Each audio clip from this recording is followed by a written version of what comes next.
ಇನ್ನಲ್ಲ ಉಪ್ಪು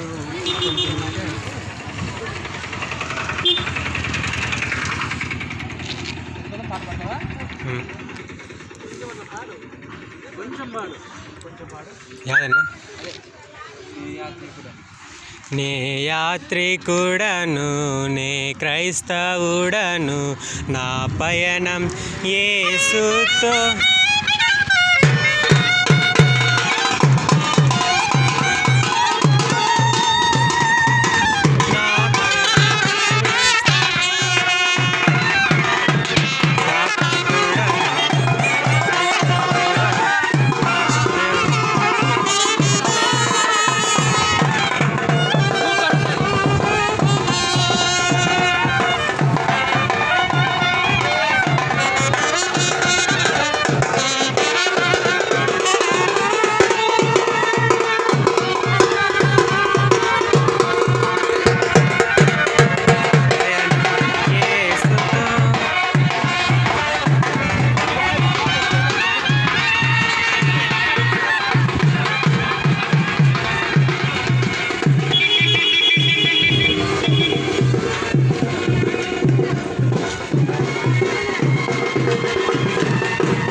బరువు అయిపోయింది.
కాసులున్న అపరంజి మేడలున్న అంతరించిపోయేను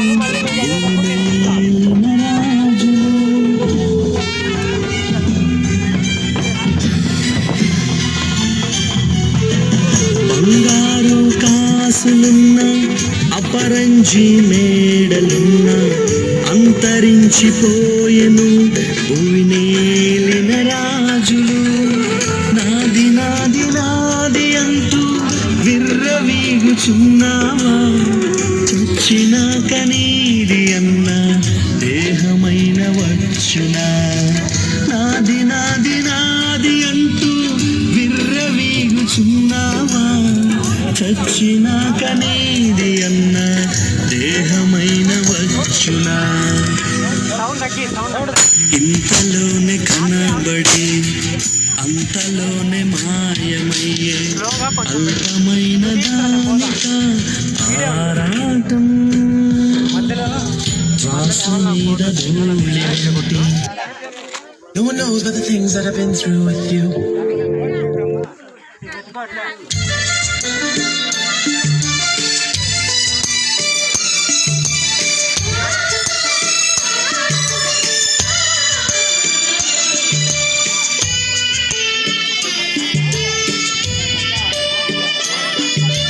కన్ను తెరిస్తే వెలుగురా, కన్ను మూస్తే. ఇంకా ఎవరైనా చూడని వారు చూడనట్లయితే వచ్చి చూడండి. ఇంకా రండి దయచేసి కుటుంబ సభ్యులారా, రక్త సంబంధికులారా, దయచేసి చివరిగా వచ్చి చూడాలని మీ అందరినీ కోరుతున్నాం. నోరు తెరిస్తే శబ్దమురా, నోరు మూస్తే నిశ్శబ్దమురా. ఏ క్షణమో తెలియదు జీవిత అంతం, ఈ క్షణమే చేసుకో యేసుని స్వంతం. కళ్ళు తెరిస్తే వెలుగురా.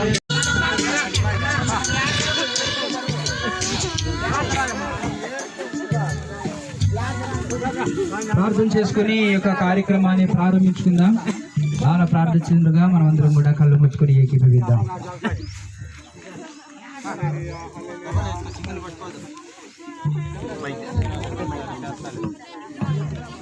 హల్లెలూయా హల్లెలూయా హల్లెలూయా హల్లెలూయా. స్తోత్రం స్తోత్రం స్తోత్రం ప్రభువా, గొప్ప దేవుడా, కనికరం గల తండ్రి, మీకు స్తోత్రాలు తండ్రి. మధ్యాహ్న వేళలో మా ప్రియ సహోదరుడు తండ్రి నాయన నతాలి గారు నాయన నిద్రించిన నాయన సందర్భాన్ని బట్టి నాయన బంధుమిత్రులు, రక్త సంబంధికులు, కుటుంబీకులు, స్నేహితులు అందరూ చేరి నాయన ఈ పుష్పాపన కార్యక్రమానికి చేరింటుండగా మీరు సహాయం చేయండి. ఈ కార్యక్రమం అంతట్లో మీ పరిశుద్ధాత్మ ఏలుబడిలో జరిగించండి నాయన. మీ దాసులు మీరు బలపరచండి ప్రభువాన్ని కృప చూపండి. అవును నాయన, క్రీస్తునందుని నిద్రించినటువంటి వారు తిరిగి జన్మిస్తారని లేఖనాన్ని బట్టి నాయన అయా విశ్వసించి నాయన మేము ఈ కార్యక్రమం చేసుకుంటున్నాం తండ్రి.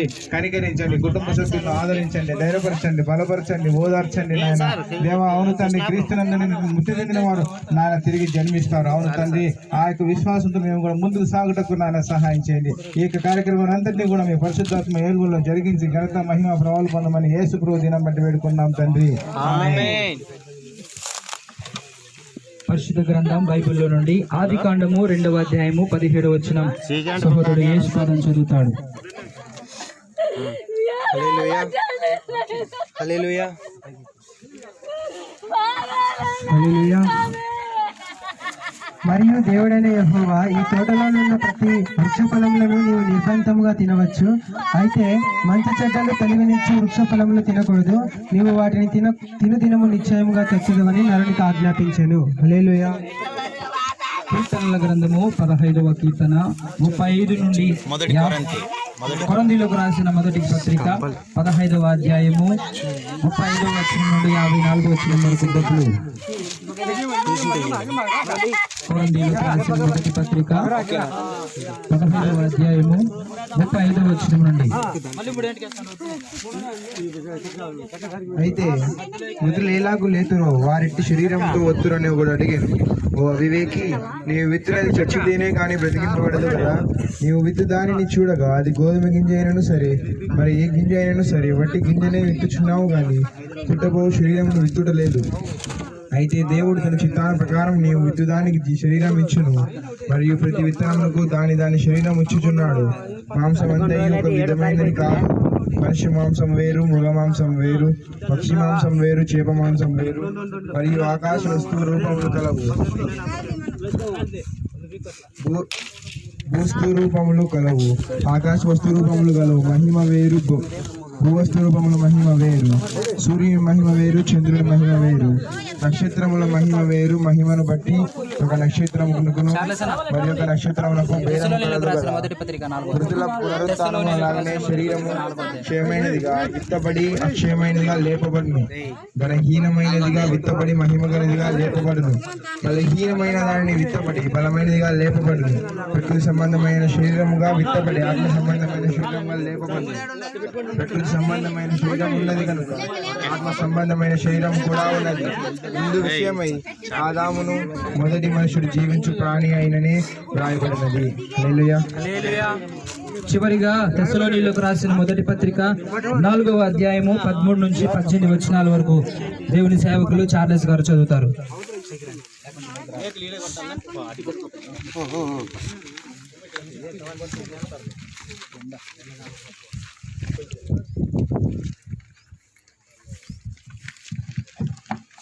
సహోదరులారా, నిరీక్షణ లేని ఇతరుల వరై మీరు దుఃఖపడకుండు నిమిత్తము నిద్రించున్న వారిని గూర్చి మీకు తెలియకుండుట మాకు ఇష్టము లేదు. యేసు మృతి పొంది తిరిగి లేచిన మనము నమ్మిన ఎడల అదే ప్రకారము యేసునందు నిలిచిన వారిని దేవుడు ఆయనతో కూడా వెంట పెట్టుకొని వచ్చును. మేము ప్రభు మాటను బట్టి మీతో చెప్పుదేమనగా, ప్రభు రాకడ వరకు సజీవులమై నిలిచియుండు మనము నిద్రించిన వారి కంటే ముందుగా ఆయన సన్నిధి చేరము. ఆర్భాటముతోనూ ప్రధాన దూత శబ్దముతోనూ దేవుని బూరతోనూ పరలోకము నుండి ప్రభు దిగు వచ్చును. క్రీస్తునందు నుండి మృతులైన వారు మొదట లేతురు. ఆ మీదట సజీవులమై నిలిచియుండు మనము వారితో కూడా ఏకముగా ప్రభువును ఎదుర్కొన్నటకు ఆకాశ మండలమునకు మేఘముల మీద కొనిపోబడుదుము గాక. మనము సదాకాలము ప్రభువుతో కూడా ఉందుము. కాబట్టి మీరు ఈ మాటల చేత ఒకరికొకడు ఆదరించుకున్నది. హల్లెలూయా. ఈ సమయంలో ఒక 5 నిమిషాలు కానీ 2 నిమిషాలు కానీ దేవుని సేవకులు అనాజ్ బాబు మాట్లాడుతుండగా మనం విందాం. ప్రభువైన యేసుక్రీస్తు నామంలో కూడి ఉన్న మీ అందరికీ వందనాలండి. ఈరోజు నతనయేలు యొక్క భూస్థాపన సందర్భంగా మనమందరం కూడా ఈ స్థలానికి వచ్చాం. వాక్యం చెప్తుంది, మరణం చూడక బ్రతుకు నరుడు ఎవడు, రాగం రానివాడు, రోగం లేనివాడు, మరణం లేని ఇల్లు ప్రపంచంలో లేదు. ఈ రోజు ఈయన చనిపోయాడు, ఈయన భూస్థాపానికి మనం వచ్చాం. ఒక రోజు నా వంతు వస్తుంది, ఒక రోజు నీ వంతు వస్తుంది. ఇలాగే మన దగ్గర కూడా అనేక మంది వస్తారు. అయితే వీటిని చూసి మన హృదయంలో ఆలోచనలో ఒక ఆలోచన మెదలాలి. బ్రతికిన ప్రతి మానవుడు కూడా చనిపోతున్నాడు. చనిపోయిన మానవుడు ఎక్కడికి వెళ్తున్నాడు అన్నదే ఈ రోజు మన ప్రశ్న. ప్రియులారా, పుడతాం, పెరుగుతాం, యవనస్తులం అవుతాం, పెండెలను చేసుకుంటాం, పిల్లల్ని కంటాం, వారిని పెద్దవారిని చేస్తాం, వారికి పిల్లలుగా వాళ్ళకు ఉద్భవిస్తారు, వారు కూడా చనిపోతారు. కానీ దేవుడు ఒక ప్రశ్న మనకి వేస్తున్నాడు. భూమి మీద నీకు 50 లేక 60, 70 ఏళ్ళు ఆయుష్, ఆరోగ్యం, శక్తి, బలం దేవుడు మనకి ఉచితంగా ఇస్తున్నాడు. దేవుని రుణాన్ని కూడా మనం తీర్చుకోవాలి. అనగా బ్రతికి ఉండినట్లుగానే ఆయుష్, ఆరోగ్యం, శక్తి, బలం మనది అనున్నది జరుగుతూ ఉన్నట్లుగానే ఈ లోకంలో దేవుని కొరకు మనం జీవిస్తే అది చాలా బాగుంటది. అందుకే మారుమనసు పొంది బాప్తిసం పొంది దేవుని బిడ్డలుగా మనం ఎంచబడితే అది మనకి ఎంతో క్షేమాన్ని తెచ్చి పెడతాయి.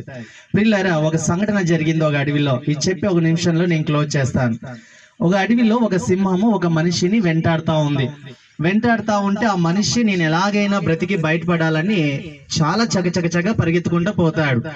పరిగెత్తుకుంటూ పోతూ అతడు నీళ్లు లేని బావిలోకి టకా అని దుంకేస్తాడు. ఎలాగైనా సింహం నోట్ల నుంచి నేను బయటపడాలని.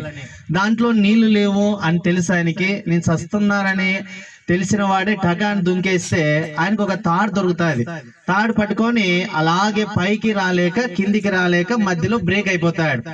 సరే ఇలాగ జరుగుతా ఉంటే అమ్మయ్య సింహం నోచు నుంచి నేను తప్పించుకున్న టైం ఆ టైం. భూమి అయితే నోరు తెరుచుకొని బాగా చూస్తా ఉంది, ఎప్పుడెప్పుడు వీడు పడతాడా, వీడిని మింగేద్దామా, చంపేద్దామా, తినేద్దామా అని. ఈ టైంలో 2 ఎలుకలు కొట్లాడుకుంటూ వచ్చి ఆ తాడి మీద పడతాయి. ఆ గొడవల్లో ఆ తాడుని ఆ 2 ఎలుకలు తింటా ఉన్నట్లుగానే అతడు తేనెని చూస్తాడు. పక్కన తేనె చూస్తే రుచిగా ఉంటాయి. ఇక్కడ దీని నుంచి మనం ఏం గమనించాలంటే లోకంలో ఆశలు ఆకాంక్షలు మానవుడు కలిగి జీవిస్తున్నాడు. ప్రియులారా, ఎలుకలు కదా తాడును కొరికేసినట్లుగా సూర్య చంద్రులు రోజు కూడా వెళ్తున్నారు వస్తున్నారంటే మనం మరణానికి దగ్గర పడుతున్నామన్న సత్యాన్ని మరవకూడదు.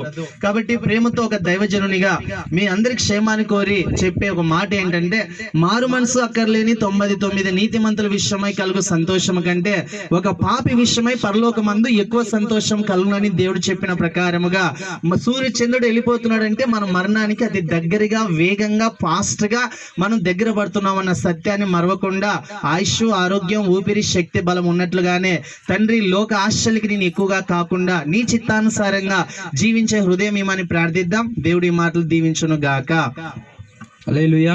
ఈ సమయంలో ప్రియ సహోదరుడు నతానీయులను యొక్క భౌతిక ఆయన భూస్థాపన కార్యక్రమాన్ని చార్లెస్ దేవుని సేవకుడు చేస్తుండగా మనందరం కూడా ముందుకు సాగుదాం. దయచేసి ఒక బాక్స్ యొక్క పై మూతను మేకులతో మూసివేద్దాం. ఆ తర్వాత దేవుని సేవకులు చార్లెస్ గారు వచ్చి భూస్థాపన కార్యక్రమాన్ని జరిగిస్తుండగా మనమందరం కూడా పాల్గొందాం. భూస్థాపన కార్యక్రమంలో మొదటగా దేవుని సేవకులు మట్టి వేస్తారు. ఆ తర్వాత అందరూ కలిసి ప్రతి ఒక్కరూ మట్టి వేసి వెళ్ళాలి.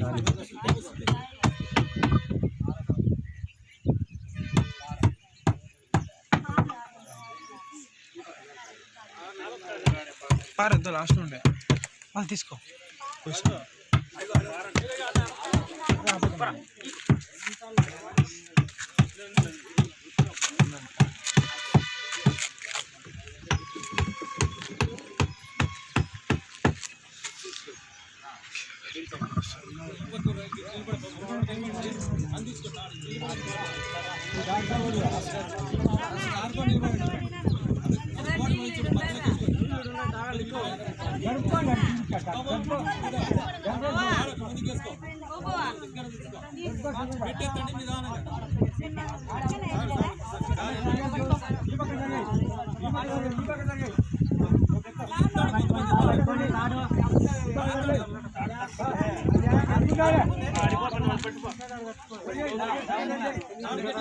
కాదు నెట్ ఓన్లీ ఆన్ చేసి పెట్టాం కానీ ఫేస్బుక్ ఆన్లైన్ చూపిస్తుంది.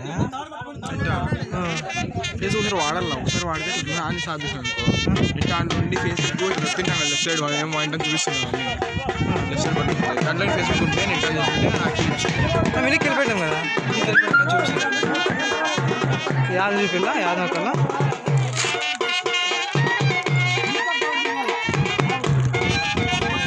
ఫేస్బుక్ అంతే మధ్య అది ఒకటే. ఇప్పుడు దీంట్లో ఉంటుంది ఫేస్బుక్, దీంట్లో ఉంటుంది ఫేస్బుక్ కాబట్టి నెట్ ఆన్లో ఉంటుంది కదా, ఆన్లైన్ చూపిస్తారు. మామూలుగా వెళ్ళిపోతే చూపి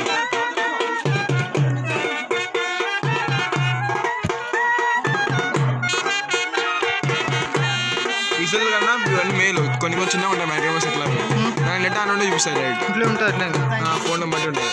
యాపిల్ ఫోన్ కదా నా ఆన్సర్గా చూపించాలి, ఆన్సర్ కరెక్ట్గా చూపిస్తారు.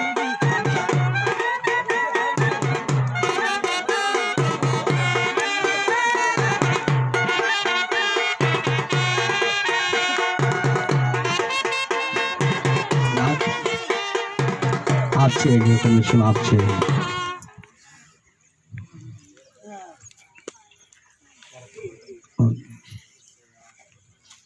ప్రార్థన చేసుకుందాం, అందరం కళ్ళు మూసుకుందాం. స్తోత్రం తండ్రి, మహోన్నతుడా యేసు నామములో ప్రార్థిస్తున్నాం. నీ నా మహిమార్థముగా నతానేలును. ఇంతకాలం ప్రభువా మరి భార్య భర్త పిల్లలందరూ కూడా కాచి కాపాడుతూ మీరు నడిపిస్తూ పోషిస్తూ వచ్చారు. ఇదిగోనైనా మరి నీ కుమారుని మీరు పిలుచుకున్నారు. ఇదిగో తండ్రి విడిచినమంటి కుటుంబీకులు భార్యను పిల్లలను రక్త సంబంధాన్ని కూడా మీ కాపుదల మీ సన్నిధిగా ఉంచండి. వారికి కావలసినటువంటి ఆరోగ్యము, ఆయుష్కాలము, బలము, శక్తిని దీర్ఘాయును అనుగ్రహించండి. మీ ప్రేమతో నింపండి. ఎక్కువ వచ్చినటువంటి ఆత్మీయులను అందరినీ కూడా బలపరచండి. వారికి ఓదార్పు అనుగ్రహించండి. మానవులైనటువంటి వారు ఎవరు వారిని ఓదార్చలేరు. మీరే ప్రభువా వారిని ఓదార్చి బలపరిచి ఆత్మీయంగా ఎదుర్కొ కృప చూపి నీ నామమును కనపరుచుకోమని ప్రార్థిస్తున్నాం. ఇదిగో తండ్రి, ఈ కుమారుని నతాయేలును మీరు పిలిచి నీ నామ హిమార్థముగా మీరు ఎక్కడ ఉంచాలో ప్రభు నీ కుమారుని అక్కడ ఉంచినందుకు శుద్ధిస్తున్నా.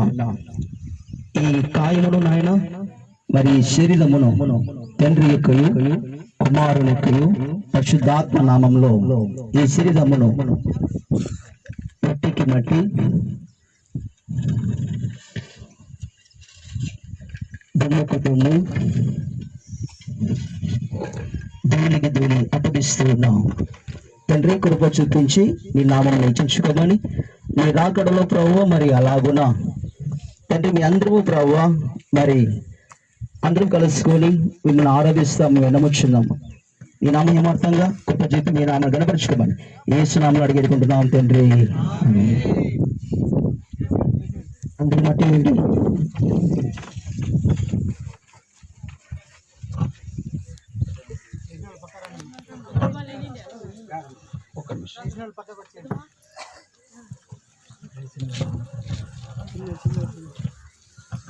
మట్టి వేసిన వారు వెనక్కి రండి, మరొకరికి అవకాశం ఉంటుంది.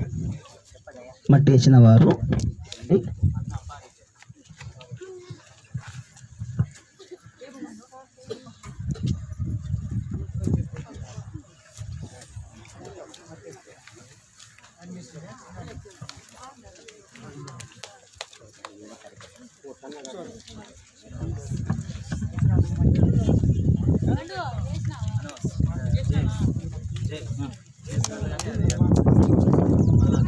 ప్రియ సహోదరి సహోదరులారా, కుటుంబ సభ్యులారా, తిరిగి మళ్ళా సహోదరుడు నతానేలు యొక్క గృహంలో వారి గృహంలో తల్లిగారు, భార్య, పిల్లలు కలిసి వాళ్ళ అన్నదమ్ములందరి కుటుంబ సభ్యులు అందరితో కలిసి 11వ రోజు అనగా మార్చి 7వ తారీఖున కూడిక జరుగుతుంది. కాబట్టి అందరూ రండి, అందరూ రావాలని మీ అందరినీ ప్రేమతో ఆహ్వానిస్తున్నాం.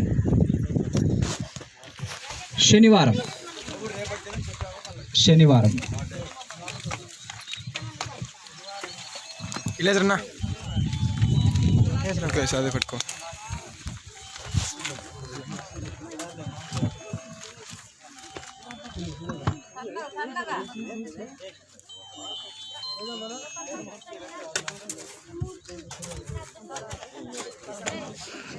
చాలే ఇంకా ఆఫ్ చేద్దామా దీన్ని? ఒకసారి నేర్చుంది 3 సార్లు.